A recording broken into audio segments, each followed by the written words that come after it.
Howdy, this is Team 16 Quantum Ags, and we are here to discuss the singularity and the future. Our teammates, some of them can't be here, but most of them are. I'm Evan. I'm Kelly. Will. Mercer. See the Aggie on the phone. Yeah.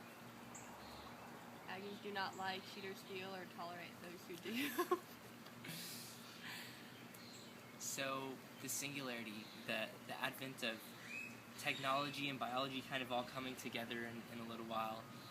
What do we have to say about that? I think it's great. The future is exciting, in my opinion. No matter even if some of the things that some people think are going to happen, where the machines start replacing people in jobs, I think it's going to be good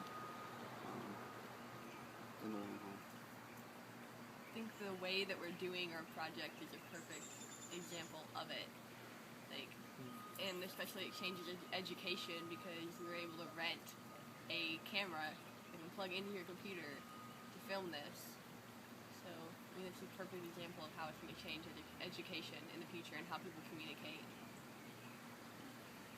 Maybe like instead of having to prop a camera up, there could be some way that the camera could just be like floating there or attached to a tree because it's part of the tree, or I don't know, maybe someone could just stand where the camera is and through their eyes record the video.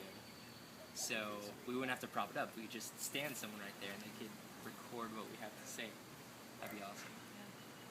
I like the increase in technology because it makes it a lot easier for me. I mean, I'm getting more lazy, yeah, but I mean, it's increasing like my efficiency and all the errors that I would make spelling stuff and stuff like that. And I like the idea of, I don't know, some college campuses or some departments specifically try to be very innovative and new and current in the technology, and I think with that it has the potential to offer really interesting changes in the way that classes are done, because if everything is stored in our minds, and like our minds and something similar to the internet are all kind of one and intertwined, like you could just think of a report to write and have it written in an instant from your mind, like a projection of that.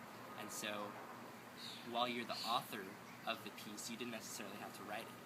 So that could be good for us students. And along those same lines, I draw as a hobby. So it'd be really cool if you could just like think or speak out loud what you wanted an image to be. Like people who can't draw at all could have this really awesome idea in their head of what they want a picture to look like, or this great thing that can be done, and just talk out loud to a computer, and the computer can generate that image for the person who might not have an artistic bone in their body. I think that'd be a really cool program. Do you think that it would come out good if they weren't artistic? I think it would. I think it might not be as accurate as what's in their head. Like the computer, might not make it as abstract or as, whatever as in the person's head, but it would give them at least a start to show what they're thinking. Yeah, and all these technological improvements, in a way, they kind of make us lazier, but it's because we're smarter and we're more capable, and we have more energy to spend on other things that we normally be doing something that we don't have to spend as much time on anymore, and that's just good news. Yeah, I remember in one of my psychology classes we had this whole almost an entire lesson over the washing machine and how the washing machine just because women used to spend so much time doing laundry. And it was such an innovation that it freed up other time, more time, and that's how they came up with new stuff. That's just how technology builds upon itself. So do you think that at one point when we have all the technology that could possibly be in our minds there, everything readily available, what do we do then? If we're freed up for everything, how does that play into society? I think it would cause more people to focus on finding new knowledge and discovering new things. Because right now we kind of have a minority of people who discover new things, and the majority use that knowledge, and they don't really contribute new things to that. But if people don't have to, if we have machines using just knowledge that you can things that you can Google and find answers for, if we have machines that do those things, then we have more people that can push our boundaries. because right now we have to have, I guess, the working class, might be a poor way to put it, but people that do daily things that might be monotonous, but they have to be done, and that frees up time for other people to be innovative. If we have technology to where it frees up everybody's time and everybody can be innovative, we can come up with a lot more stuff. No, I think the future is going to be pretty interesting with respect to singularity. And I don't really think it's going to be a whole lot different for people to adapt to. I mean, my parents never imagined anything like the iPhone, never imagined anything like the tablet.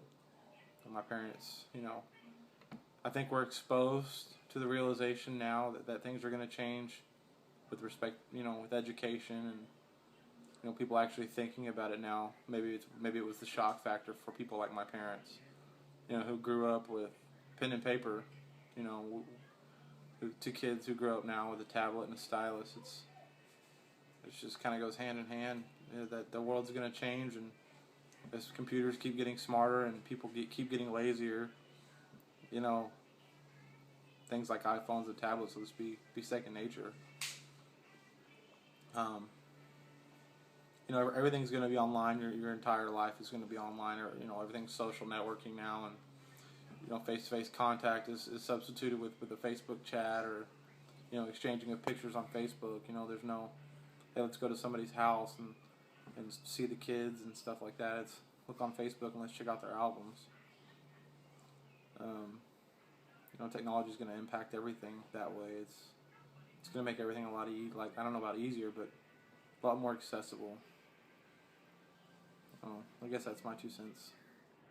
I think by the time it's 2030, singularity will definitely have a huge impact on our world and how we communicate and do business and things like that. I think that robots and computer technology will probably take up a lot of jobs that we have, just because they're probably more efficient, faster, and can think of stuff that we can't think of off the top of our heads. But also just like how iPhones have totally transformed the way people communicate, and smartphones, not just iPhones, smartphones in general. There's just so many things you can do. Like just right now I'm videoing myself to send to another person so they can put a project together, and that just shows how far we've come through just even like 10 years, a decade. And I think that in another 20 years there's going to be even like holograms. Like I could send a hologram of myself. Like that's how fast technology is moving and how fast our world is moving. So I definitely think it's going to be a huge change, and hopefully we'll be able to keep up with everything that's going on.